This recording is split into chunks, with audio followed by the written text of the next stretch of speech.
Karachi water and sewerage board میں کچھ تازہ ہوا چل چکی ہے، کوئی بات نہیں، اور وہاں بھی بلدیہ مستی کی طرح مستیاں شروع ہو گئیں، اس لیے کہ وہاں اہل افسران شاید آ چکے ہیں، یعنی سید صلاح الدین احمد، اور یہی ہوا کہ وہاں پر پہلے ہی سے وائس چیئرمین نجمی عالم بھی موجود تھے، جن کو بلدیاتی امور کا وسیع تجربہ حاصل ہے، اور وہ بھی تقریباً 30 سالوں کا۔ جی ہاں، ہم اس کو دعوے سے کہہ رہے ہیں اور چیلنج بھی کر سکتے ہیں۔ تاہم Karachi water and sewerage board میں دوران ملازمت انتقال کر جانے والے واٹر بورڈ کے ملازمین کے بچوں کو مستقل بنیادوں پر ملازمت کے آفر آرڈر جاری کر دیے گئے۔ حزب تعلیم 1 سے 11 گریڈ تک ملازمت کے آفر آرڈر دے دیے گئے۔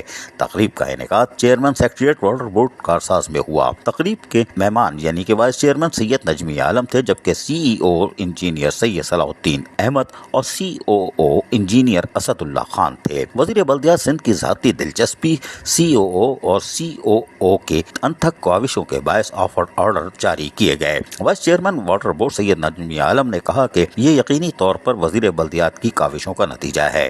تاہم سید صلاح الدین احمد نے اس موقع پر کہا کہ الحمدللہ واٹر بورڈ مینجمنٹ نے ایک اور کامیاب سنگ میل کامیابی سے عبور کر لیا ہے۔ وزیر اعلیٰ سندھ اور وزیر بلدیات سندھ کی خصوصی ہدایت پر واٹر بورڈ کو ایک مثالی ادارہ بنانا ہے۔ ورلڈ بینک کے تعاون سے نئے ملازمین کو ٹریننگ کرائی جائے گی۔ آپ سب کو لگن سے کام کرنا ہوگا، کیونکہ آپ کا مستقبل واٹر بورڈ سے ہے۔ ملازمین کو شفاف طریقے سے مستقل روزگار فراہم کر کے مینجمنٹ آج اپنے وعدے سے سرخرو ہو رہی ہے۔ ان کا کہنا تھا کہ انشاءاللہ آئندہ بھی ادارے کے ملازمین کی فلاح و بہبود کے دوسرے منصوبے بھی مکمل کر دیے جائیں گے۔ یقینی طور پر یہ خوش آئندہ بات ہے۔ تاہم Karachi water and sewerage board میں یہی نہیں ہوا، بلکہ اب ملازمین کے علاج معالجے کی طرف بھی توجہ دی جا رہی ہے۔ کراچی میڈیکل ڈینٹل کالج کی پروفیسر نرگس کی سربراہی میں مختلف نامور ڈاکٹرز کے میڈیکل کیمپ بھی انجام دیں گے، اور یقینی طور پر پہلے مرحلے میں ایم ڈی سیکریٹریٹ میں ملازمین کے بلا معاوضہ بلڈ ٹیسٹ کیے جائیں گے، الٹرا ساؤنڈ، ہڈیوں کے علاوہ مختلف ٹیسٹ بھی کیے جائیں گے، اور اس کے ساتھ ساتھ مستند ادارے بھی اس میں شامل ہوں گے۔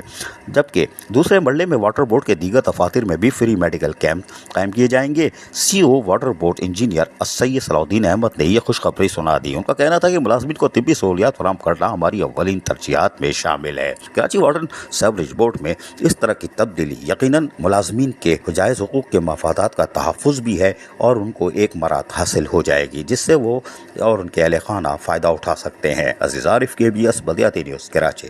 ایسی ہی خوبصورت ویڈیوز فیوچر میں حاصل کرنے کے لیے ریڈ بٹن پر کلک کر کے اور بیل آئیکن کو پریس کر کے ہم سب کے سبسکرائبر بننا مت بھولیے۔